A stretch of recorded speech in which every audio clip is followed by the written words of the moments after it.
Well, my charge and my belief is in situ decompression. Simple decompression is the way to go. And I'd have to admit that I was a late adopter of this. Many years ago, I was a subcutaneous transposition person.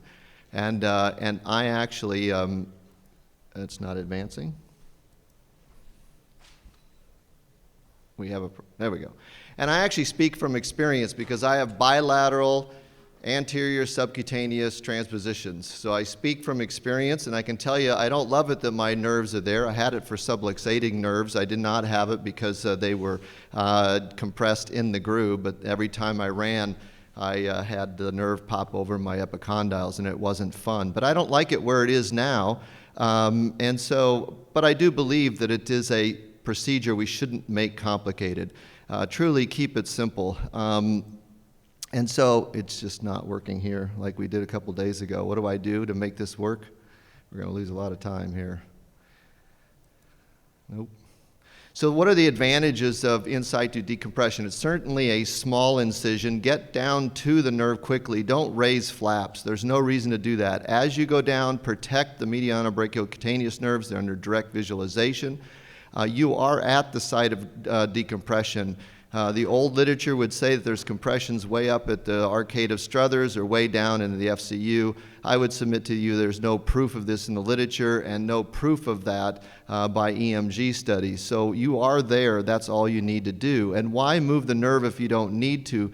You're dysvascularizing the nerve if you do much more than decompress it. So just stay on top of the nerve. The nerve will be very happy.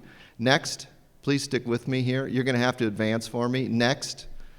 So what's the postoperative care? It's early range of motion, all ADLs by 3 weeks, if not sooner, and sports can be done at 6 weeks. In fact, I played tennis with mine at 3.5 weeks, so you can probably do it with most of these procedures. Next, please stick with me. What are the disadvantages? Well, again, empty box. Next. There are really no disadvantages, in my opinion. Next. Now it'll work? Okay, so in theory, there's potential for nerve subluxation or traction neuritis, but I think mostly this is theoretical, and the literature says it's rare.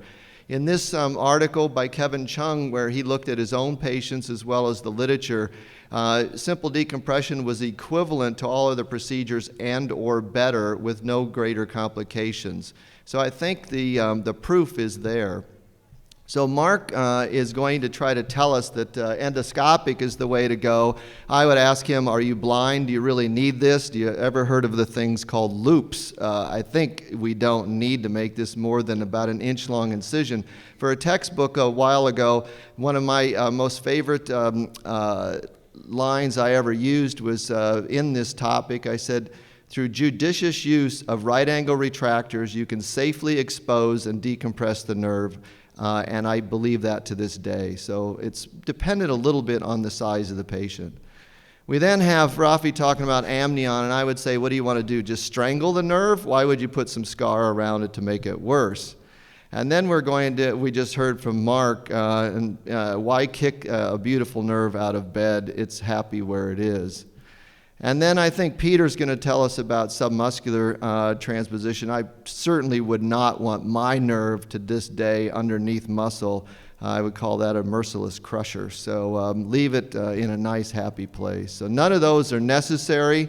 Do a simple procedure. The patients will love it.